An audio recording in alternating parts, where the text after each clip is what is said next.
Демократ има шанса, Јорго има шанса да победи како началник, да направи добар резултат, но не излегува. Другите што гласаат, тие се луѓе, како што кажав, има 2-3 категории. Едни се тотално послушни, дисциплинирани гласачи на овие политички структури, зборувам СДС, ДПМН, другите се заплашени, бидејќи преку вработување и подкуп.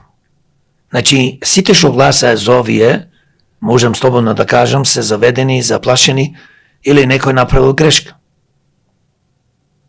Да гласаш за некој што бил на власт, а битола пропаѓа и гледаш дека нема ништо направено добро, не навлегувам сега во криминало, тендери, мендери, јас сега зборувам, Битола како град ја водат луѓе, имаш, како што спомнав, советничката 12 години во советот последни, имаш и други луѓе, што се можда и подолго, 8 години и така натаму, имаш градоначалник кој што нема добро направено, ништо, и одиш па гласа за нив. Тоа се незаведени, туку некои од нив се не можат подалеку од носот да видат, и шо прават со тоа? Давајќи гласови на нив, а не ни даваат нас на демократи, мене и на нашата листа, тие самите се уништуваат.